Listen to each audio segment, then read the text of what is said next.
आप सभी का स्वागत है हमारे यूट्यूब चैनल में। और आज आपके लिए क्वेश्चन लेकर मैं आया हूँ, है ना। चक्रवृद्धि ब्याज का एक क्वेश्चन है, सीआई का एक क्वेश्चन है, जिसमें है ना देखेंगे कि इसका सॉल्यूशन हम लोग कैसे कर पाते हैं, कौन कौन से अप्रोच है ना मेथड यूज कर सकते हैं। आप फार्मूला यूज कर सकते हैं या और भी जो भी है ना, यानी यहाँ पे पैटर्न समझ के भी हम लोग क्या कर सकते हैं इसका कैलकुलेशन। तो चलिए देखते हैं कुछ।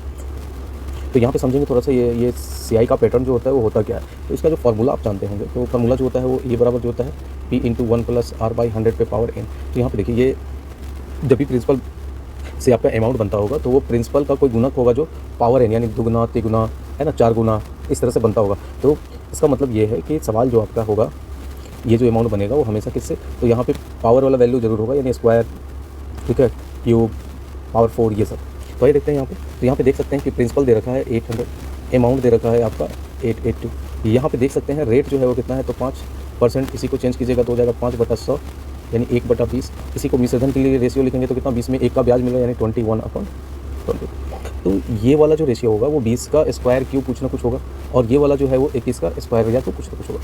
चलो कोई, तो ये से हम कर सकते हैं। ये सिंपल जो है वो हमेशा याद रखेंगे फर्स्ट ईयर के लिए होता है।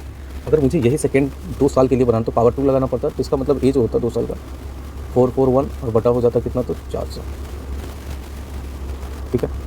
और इसी में जब देखेंगे ना कि यही वैल्यू को अगर सिर्फ दोगुना कर दिया गया होता, ठीक है, तो ये 882 और बटा ये 800 का रेशियो देता। तो यहाँ से ये समझ में आ गया है ना, क्यूब नहीं हो सकता है, याद रखेंगे। क्यूब जो होता है 21 का क्यूब, ये 44 यानी इससे कहीं ज़्यादा हो जाएगा। तो इसका मतलब है कि ये जो है वो टाइम जो है वो एन जो है यहाँ पे 2 से अधिक नहीं हो सकता था, ठीक है ना। तो यहाँ से भी हम लोग रफली बता सकते हैं, या आप इस कॉन्सेप्ट को समझ के बता सकते हैं कि यहाँ पे ये जो संख्या है वो कितने साल के लिए है। तो ये है, चले, तो यहाँ पे हम लोग क्या करते हैं, तो एक रेशियो यूज करते हैं जहाँ पे लिखेंगे जो ब्याज हुआ होगा वो कितना होगा, तो लिख सकते हैं P इंटू 1+R/100 पे पावर n। ये सिर्फ समझाने के लिए मैं लिख रहा हूँ, लिखने की ज़रूरत है नहीं यहाँ पे, है ना। यहाँ से आप पता कर सकते हैं।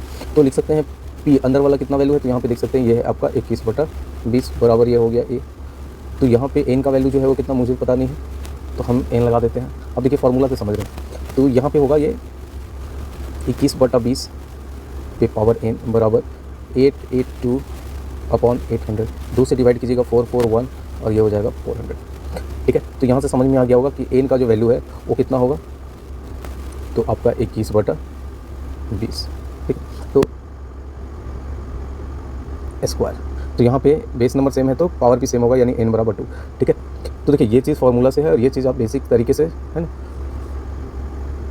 ठीक है, बेसिक का यूज़ करके ये, है ना, इस तरह से भी आप सॉल्व कर सकते हैं। अगर, है ना, सॉल्यूशन अच्छा लगा हो तो लाइक कीजिए, और कॉन्सेप्ट समझ में आ रहा हो तो लाइक और शेयर कीजिएगा, ठीक है। तो धन्यवाद।